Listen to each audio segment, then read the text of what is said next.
6절에서 16절까지 말씀.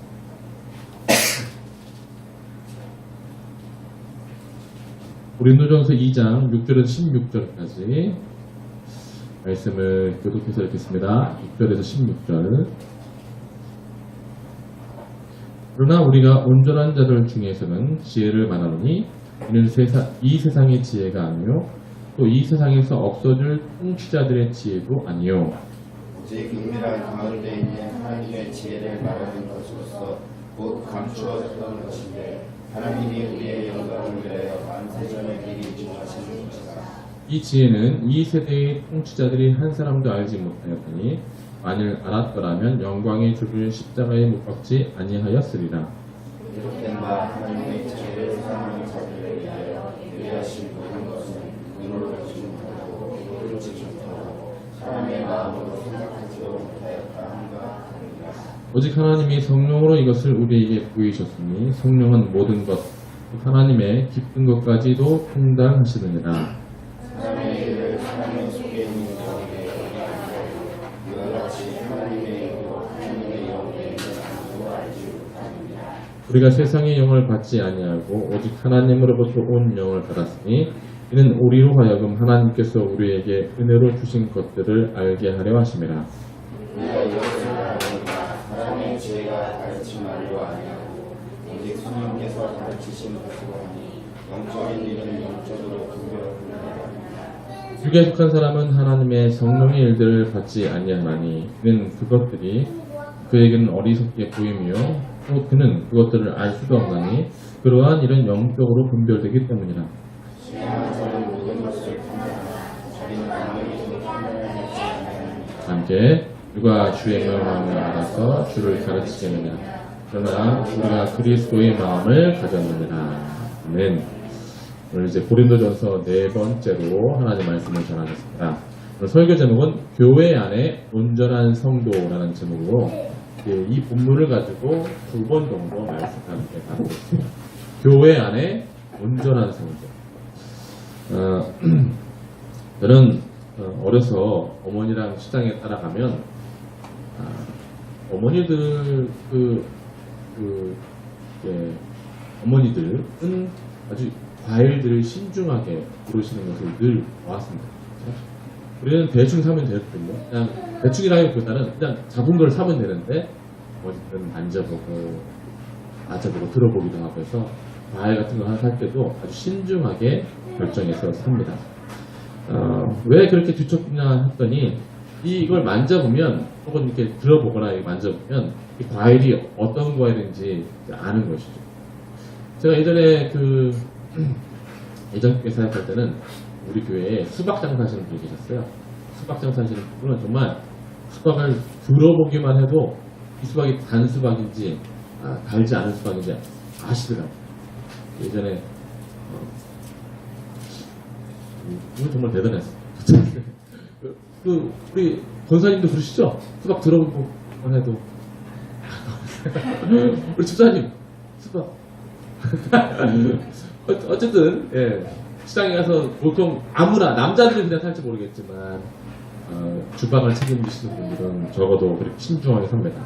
그 과일의 그 안이 잘 연그는 걸 사시기 위해서 고르는 것이죠.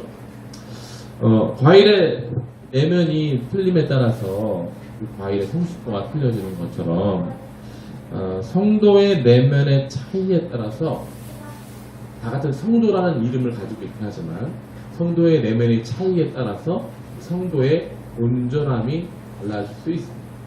과일이라는 과일, 사과라는 사과, 수박이라는 수박이 다 똑같은 이름으로 불리지만 그 내면의 상태에 따라서 맛있고 안 맛있고를 우리가 분별하는 것처럼 저와 여러분이 성도라는 이름으로 명칭은 다 똑같을지 모르겠지만 우리 내면이 어떤 곳에 차 있느냐에 따라서 하나님 보시기에 온전한 성도, 온전하지 않은 성도로 나눠줄 수 있습니다. 자, 그러면 어떤 성도가 온전한 성도인가? 우리 주님은 늘 말씀하시기를 겉의 외면에 따라서 온전함을 따지지 않습니다. 우리 주님께서 바리새인들을 책망하실 때 늘 뭐라고 말씀하셨냐면 저 외식하는 서기관들과 바리새인들. 우리 주님이 이 온전함, 사람의 온전함을 따질 때도 겉모습의 어떤 드러남을 가지고 온전함을 따지지 않으셨다. 주님도 그 내면을 말씀하셨고 내면의 온전함을 말씀하셨다. 신약 성경에서도 이렇게 내면이 꽉 찬 성도를 뭐라고 부르냐면 제가 지금 사용하고 있는 이 용어 온전함이라는 용어를 가지고 이 내면이 꽉 찬 성도를 골로새서, 에베소서, 히브리서 본문이 들어가고 오늘 본문에도 그런 내용이 나옵니다. 자, 오늘 본문 6절을 한번 보도록 하겠습니다. 6절. 여기 나오나요 혹시? 나오네요. 자, 6절을 보면 제가 읽어드립니다. 그러나 우리가 어떻게? 온전한 자들 중에서 지혜를 말하느니. 그러니까 신약 성경에서 하나님께서 성숙한 성도라고 칭하는 사람들을 온전한 자들이라고 이제 얘기하는데 오늘 본문에서도 이 온전한 자들이 나옵니다. 영어로 이제 mature Christian이에요. mature who 이렇게 나오거든요. 그럼 이 온전한 자들이라고 했을 때 어떤 사람, 뭘 가졌기에 이 사람들을 온전한 자들이라고 얘기하느냐. 계속해서 읽어보면 이 온전한 자들에는 뭐가 있냐면 온전한 자들 중에서는 뭐가 있다고? 지혜를 말하는 지혜가 있다. 지혜를 말하는 이는 이 세상의 지혜가 아니요 또 이 세상에서 없어질 통치자들의 지혜도 아니다. 그러니까 이 교회 안에 온전한 성도에게 있어야 될 것은 그들이 온전함이라고 불려지는 이유는 그 안에 무엇이 있기 때문에 지혜가 있다. 이 지혜는 이 세상의 지혜가 아니래요. 그 다음에 없어질 세상 사람들이 알고 있는 정치적인, 경제적인 대학 교수들이 가르치는 그런 지혜가 아니라고 이야기합니다. 그럼 이 지혜는 어떤 지혜를 말하는가? 그 다음 본문인 7절을 보겠습니다. 이 지혜는 어떤 지혜냐? 오직 은밀한 가운데 있는 하나님의 지혜를 말하는 것. 어떤 지혜요? 하나님의 지혜를 말하는 것. 근데 이 하나님의 지혜의 특성이 있습니다. 하나님의 지혜를 말하는 것으로서 곧 감추어졌던 것인데 이 하나님의 지혜는 특징이 뭐냐면 하나님이 누구의 영광을 위하여? 누구의 영광? 우리의 영광을 위한 하나님의 지혜. 우리의 영광을 위한 하나님의 지혜를 가졌다는 것입니다. 하나님이 우리를 위해서 애쓰시는 그런 지혜예요. 다음 말씀 9절을 보겠습니다. 9절에도 보면 기록된 바 하나님이 자기를 사랑하는 자들을 위한 지혜예요. 사랑하는 자들을 위하여 예비하신 모든 것은 눈으로 보지도 못하고 귀로 듣지도 못하고 사람의 마음으로 생각하지 못하였다. 감격하다. 12절 말씀입니다. 우리가 세상의 영을 받지 아니하고 오직 하나님으로부터 온 영을 받았으니 이는 우리로 하여금 하나님께서 누구에게? 우리에게 은혜로 주신 것들을 알게 하려 하시니라. 여기 나와 있는 이 7절, 9절, 12절에 하나님의 지혜에 대한 내용이 나와 있는데 그것은 다 우리를 위한 것. 여러분, 하나님이 우리를 위한 것으로서 우리에게 주신 가장 큰 내용 두 글자는 무엇입니까? 두 글자. 구원. 하나님이 우리에게 하신 가장 큰 내용. 구원이잖아요, 구원. 구원을 하시지 않으면 우리가 하나님을 믿을 필요도 없고, 그렇죠? 구원하시다는 그런 의지가 없으시다면 하면 우리도 하나님으로 여기지 않는다. 그러니까 우리를 향한 구원의 내용이 바로 하나님의 지혜가 되는 것입니다. 자, 말씀을 한번 찾아보세요. 여기 안 나옵니다, 이제. 여러분들이 성경을 직접 찾아보시기 바랍니다. 골로새 1장 22절 말씀, 이하의 말씀입니다. 이건 같이 손가락을 껴놓으시고 보시기 바랍니다. 골로새 1장 22절. 우리 새마함께 교회는 성경 공부 위주로 이 설교를 하기 때문에 여러분들이 제가 뭘 사용해야 한다고 말씀드렸죠? 지난주에? 뭘 사용해야 된다? 뇌를 사용해야 된다. 머리를 사용하셔야 된다. 자, 22절 이하의 말씀을 보겠습니다. 골로새 1장 22절을 다 함께 한번 읽어봅니다. 이게 하나님께서 우리의 구원을 향한 하나님의 목표예요, 목표. 그러니까 하나님의 지혜의 최종적 목표. 22절을 다 함께 한번 읽어봅니다. 시작. 이제는 그의 육체의 지국으로 말미암아 화목하게 하사 너희를 거룩하고 흠없고 책망할 것이 없는 자로 그 앞에 세우고자 하셨으니. 아멘. 주님의 목표인데 우리를 거룩하고 흠없고 책망할 것이 없는 자로 세우는 것이 주님의 목표입니다. 이걸 두 글자로 뭐라고 하냐면 구원이라고 해요.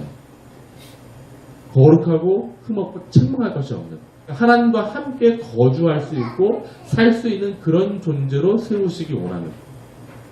그러니까 우리가 구원하면 마치 막 죽어서 천국 가서 우리가 보석에서 뭐 살고 이런 걸 생각하는데, 그건 나중 내용이고, 더 중요한 하나님의 목표는, 구원의 목표는 하나님과 함께 사는 것에 조금 더 부족함이 없는 이런 상태를 원하신다. 자, 계속해서 읽어보면 그런 내용이 나오게 되어지는데요. 26절. 이 비밀은 만세와 만대로부터 감추어졌던 것인데 이제는 그의 성도들에게 나타났고, 하나님이 그들로 하여금 이 비밀의 영광이 이방인 가운데 얼마나 풍성한지 알게 하려 하심이라. 이 비밀은 너희 안에 계신 그리스도시니 곧 영광의 소망이니라. 28절 다 함께 읽습니다. 시작. 우리가 그를 전파하여 각 사람을 권하고 모든 지혜로 각 사람을 가르치는 각 사람을 28절 중반부에 보면 각 사람을 권하고 모든 지혜로 이렇게 하나님의 지혜를 전하는 이유는 각 사람은 어떻게? 무슨 자? 완전한 자. 저와 여러분이 누구 앞에서 완전한 자? 하나님 앞에서 완전한 자. 지금 우리는 하나님 앞에 하나님 보시기에 어떤 자입니까? 죄인이죠. 죄를 지은 죄인, 하나님과 함께 거주할 수 없고 살 수 없는 그런 상태의 죄인. 목사님, 저 이번 주에 죄 진 게 하나도 없는데요? 그렇지 않습니다. 우리는 늘 마음으로 죄를 짓고 우리는 늘 죄의 욕심을 가지고 사는 상태의 삶이죠.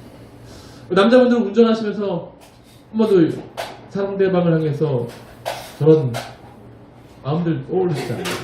또 억울한 일을 당했을 때 그 사람들에게 되갚아주고 싶다.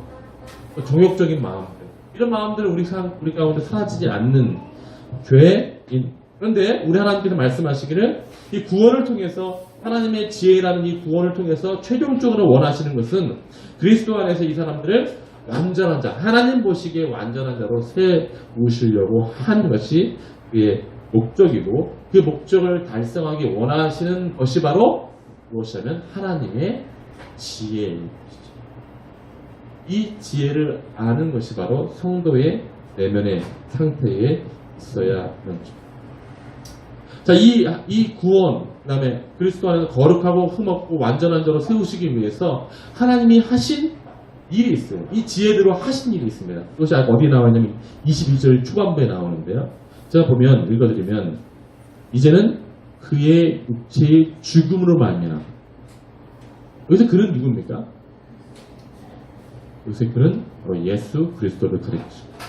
이제는 그 예수 그리스도의 육체의 죽음으로 말미암아 너희가 거룩하고 흠없고 책망할 것이 없는 자로 섰다. 우리 주님께서 우리를 구원코자, 우리에게 구원이라는 이 내용을 완성하시고자 하나님의 열심히 드러나시는데, 하나님의 열심이 뭐냐면 예수 그리스도를 이 땅에 보내셔서 예수 그리스도가 죽는 것. 이 하나님의 이 지혜를 다른 말로 이렇게 표현할 수 있겠습니다. 하나님의 자기 희생적 지혜. 하나님이 자기를 희생하셔서 우리를 살리시는 지혜. 이게 바로 하나님께서 우리에게 지금 이제 온전한 성도에게 말씀하시고자 하는 지혜. 이 자기 희생적 지혜에 대해서 아는 사람들이 바로 온전한 성도인데, 당시에 사람들은 이 하나님의 자기 희생적 지혜를 알지 못했습니다. 유대인들과 헬라인들 모두 하나님의 자기 희생적 지혜를 깨달지 못했는데요. 왜 깨달지 못했냐면 그들 나름대로 하나님에 대한 상을 들고 있어요. 그들의 지혜대로 하나님은 이래야 해 라고 생각했습니다. 하나님은 자기 희생적 지혜로 자기를 나타내셨는데, 유대인들과 헬라인 그 당시의 사람들, 그 세계의 사람들은 하나님은 이래야만 하나님이야 라고 자기 생각의 지혜대로 하나님의 상을 그렸습니다.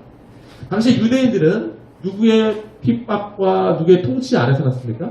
누구의 식민 통치를 받았어요? 로마의 식민 통치를 받았습니다. 그래서 그들은 늘 메시아에 대한 꿈을 꾸고 있었는데, 메시아라는 존재가, 하나님이라는 존재가 이 땅에 오셔서 메시아라는 존재로서 우리를 구원할 것이라는 생각을 가지고 있었어요. 그런데 그 메시아는 그들이 어떻게 상을 그렸냐면 이렇게 자기 희생적으로 십자가에서 죽는 그런 연약한 존재가 아니었어요. 자기네가 생각한 하나님은 이 땅에 왕으로 오셔서 강한 군사력과 강한 힘을 가지시고 이 로마로부터 자기들을 압제하고 있는 이 로마를 때려 부셔서 로마를 멱살 잡고 때려 눕히시는 강한 자로 이 땅에 오실 줄 알았어요. 힘이 있고 능력이 있고 로마보다 더 힘이 센 그런 권세자로 오실 줄 알았어요. 로마의 주먹보다 더 큰 주먹. 그런데 십자가상에 죽는 거예요. 그 로마 군인들에게. 그러니까 이 십자가가 이 유대인들에게 뭐라 보이냐면 말도 안 되는 거리끼는 것이다. 저게 무슨 메시아고 저게 무슨 하나님이냐. 자기네가 그려진 상, 하나님의 상은 이래야 되는 것 안에 이 하나님의 자기 희생적 지혜를 알지 못하는 것입니다. 또 한 부류의 사람인 이 헬라인들도 마찬가지입니다. 이 헬라인들은 당시에 우리가 그리스 로마 신화에 나오는 것처럼 제우스, 뭐 헤라, 뭐 누구있냐? 헤라클레스 신 아닌가? 신이 많잖아요.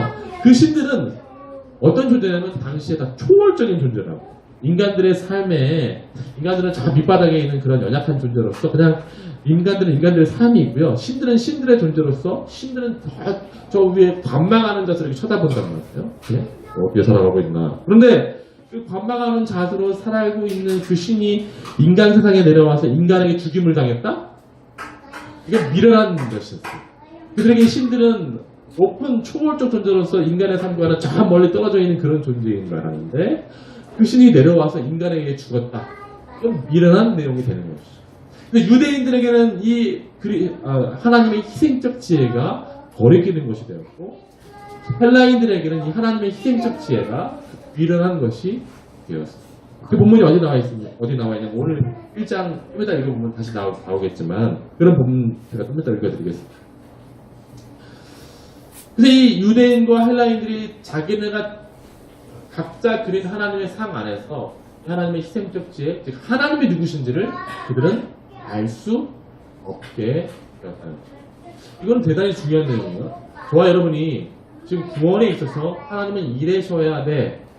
내가 생각하는 구원은 이런 구원이야 라고 하면 우리가 하나님을 절대로 만날 수 있습니까? 없습니까?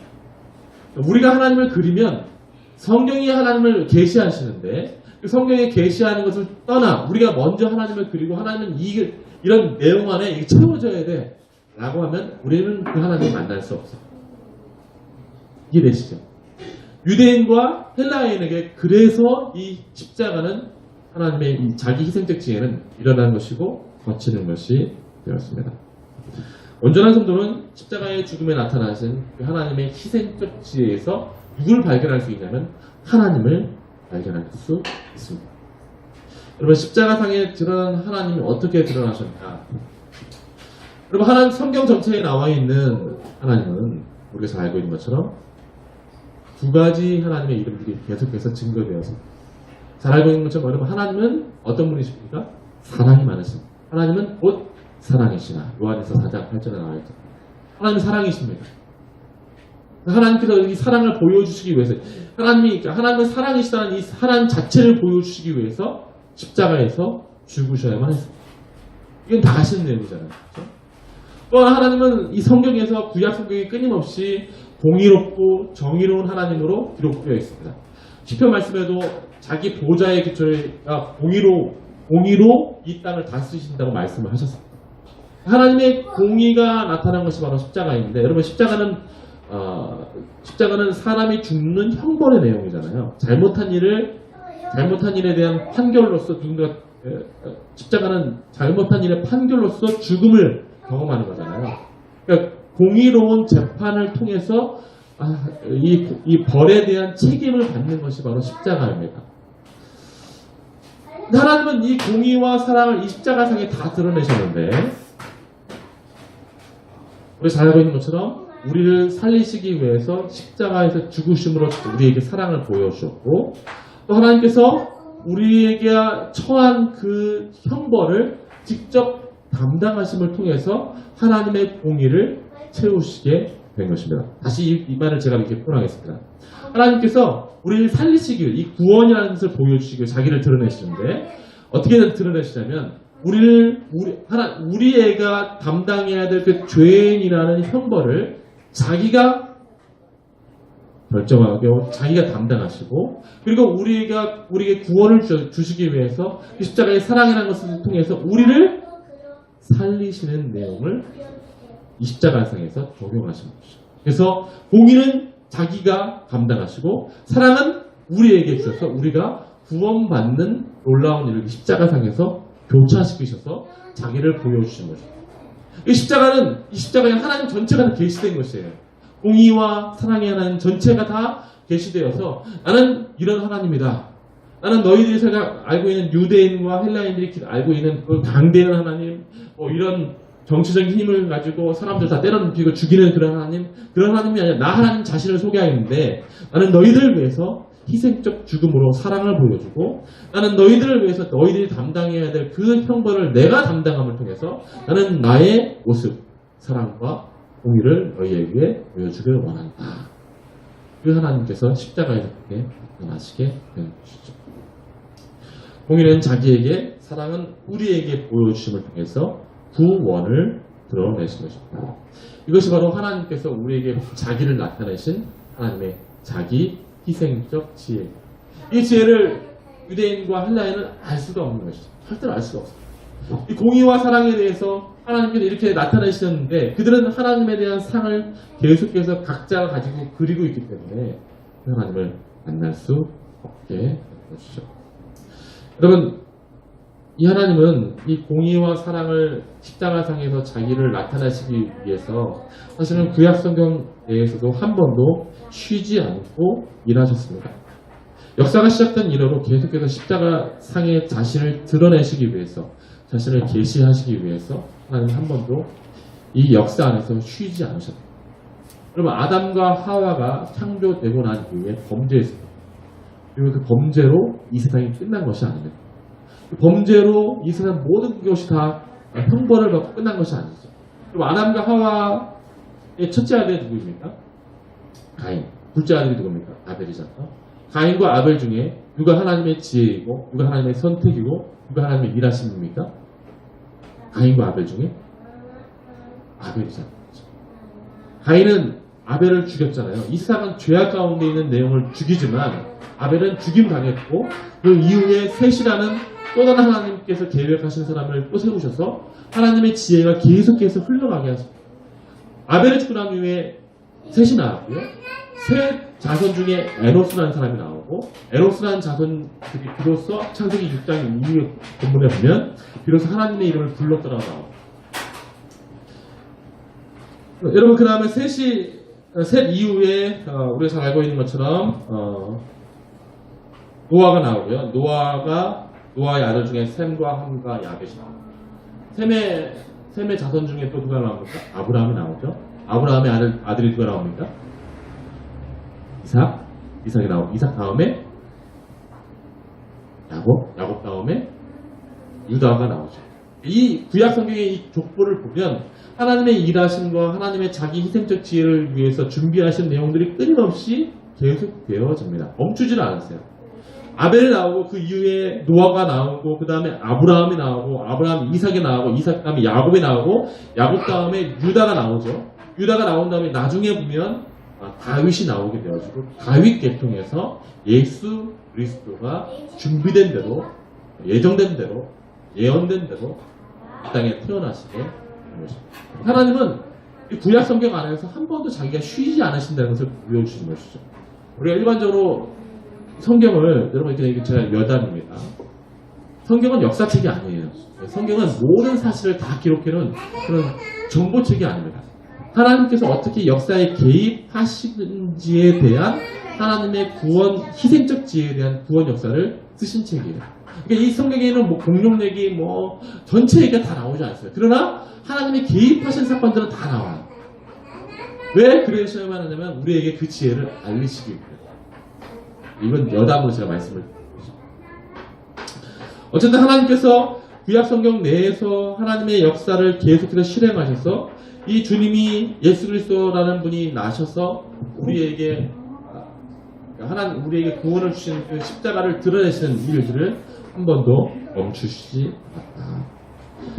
그러나 이 세상은 이것을 알지 못한다. 유대인들과 헬라인들은 이 하나님의 자기 희생적 지혜를 알지 못하고 그들은 자기 만족적 지혜에 하나님을 그리고 그들의 상을 따라 만들어내었고 하나님을 절대로 만나지 못합니다. 그리고 말씀을 한번 찾아보겠습니다. 1장 오늘 본문 18절 21절.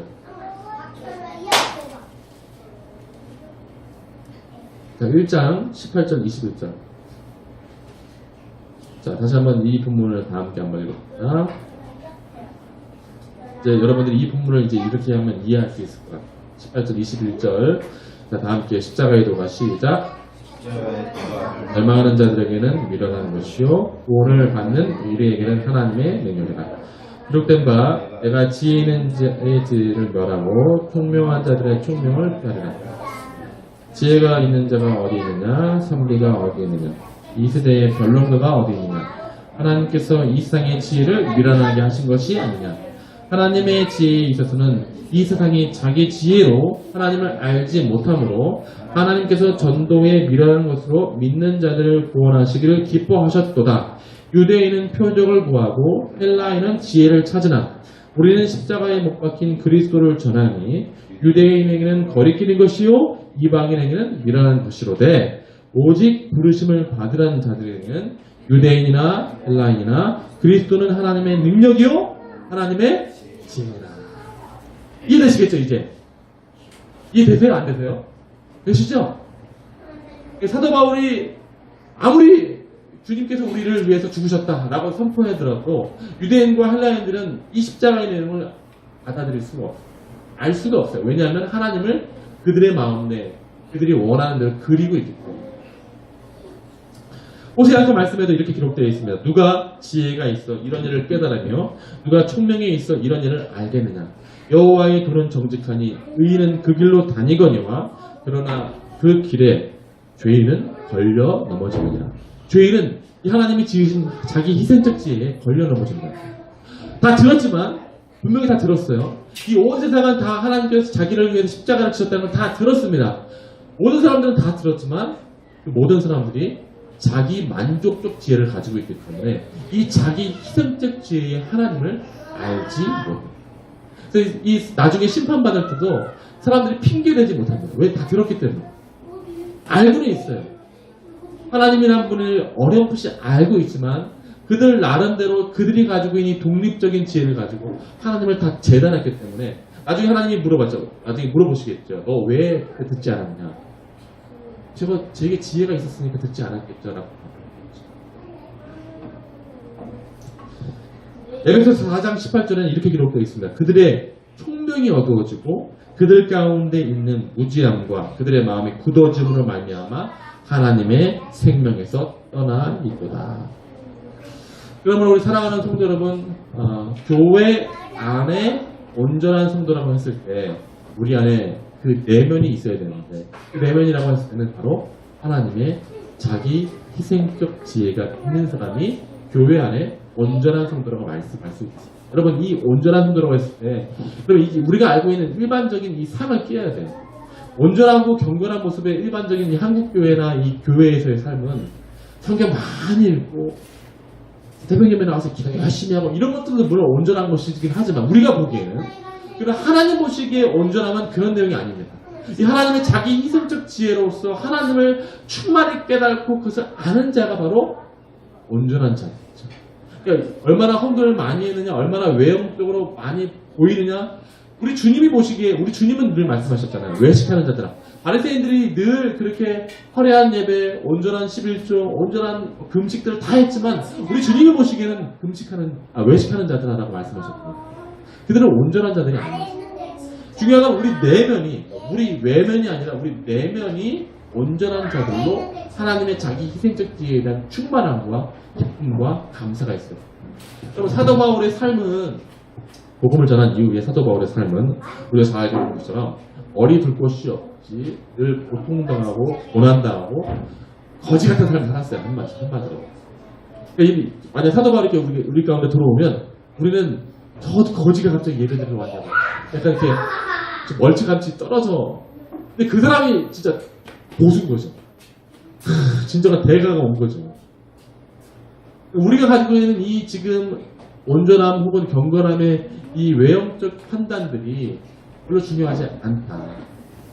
가장 중요한 것은 우리 안에 내면에 온전함을 가지고 있어야 되는데 그 하나님의 자기 희생적 지혜의 충만함. 사도 바울은 자기 자신을 뭐라고 부르냐면 온전한 성도. 우리들 중에 온전한 성도라고 얘기하거든요. 자기 자신을 온전한 성도라고 자칭해서 부릅니다.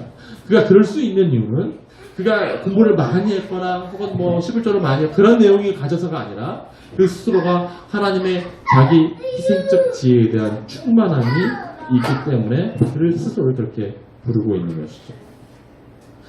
여러분 사랑하는 성도 여러분, 온전한 성도로서 여러분과 저의 삶 가운데 이 하나님의 자기 희생적 지혜에 대한 충만함이 있기를 주의 이름으로 축원드립니다. 그럼 오늘 본문에 있는 이 고린도전서에 나와 있는 이 성도들은 여러분 제가 두 번째 예배 때 말씀드렸지만 이 성도들은 온전한 성도라고 지금 볼 수 없습니다. 왜냐하면 이 고린도 교회에는 분쟁이 있어서 크게 네 가지 파로 나눠졌다는 말씀드렸잖아요. 그들은 온전한 지혜를 추구하지 않고 세상적 지혜, 나는 이런 사람이야, 나는 누구에게 신학 교육을 받은 난 이런 신학 사상을 가지고 있는 사람이야 라고 자기를 자랑하고 있잖아요. 그러니까 자기들은 잘하고 있지만 그들을 하나님 보시기에는 그들 중에 온전한 성도가 한 명도 없어요. 그런 내용이 있는 것입니다. 여기에 온전한 성도가 찾아볼 수 없고, 그래서 제가 지난 2주 전에 말씀을 살펴봤던 것처럼 사도 바울이 그들을 뭐라고 부르냐면 3장 1절에 육신에 속한 자, 세상에 속한 자라고 부르잖아요. 진정한 성도는 하나님의 이 자기 희생적 지혜를 아는 겁니다. 유아 심리 이론 중에 이런 것이 있습니다. 자기 중심 성향으로 돌아간다라는 그런 심리 이론이 있습니다. 자기 중심 성향. 5살까지 우리 소연이가 5살이거든요. 얘 보세요 지금. 지금 온 세상이 얘를 중심으로 돌아가는 거예요. 얘는 지금 돌아다녀도 눈치를 안 보죠. 이게 자기 유아 심리 이론 중에 자기 중심 성향이에요. 얘는 엎어져도 지가 자기 온 세상의 사람들이 다 물건으로 보이기 때문에 이쪽 자기 세상이거든요. 근데 우리가 6살쯤이나 7살쯤 되면 깨닫죠. 아, 이 세상은 다 같이 살아가는 것이구나. 혹은 나만 내 중심으로 돌아가는 것이 아니라 각자가 중심을 가지고 있구나 라고 아는 것입니다. 그때야 비로소 우리는 철들었다라고 얘기를 하는 것이죠. 온전한 성도는 이렇게 처리되는 사람입니다. 어떻게 처리되냐면 자기 만족적 지혜로서 이 세상에 돌아간다는 것이 아니라 하나님의 자기 희생적 지혜, 내가 중심이 아니라 하나님이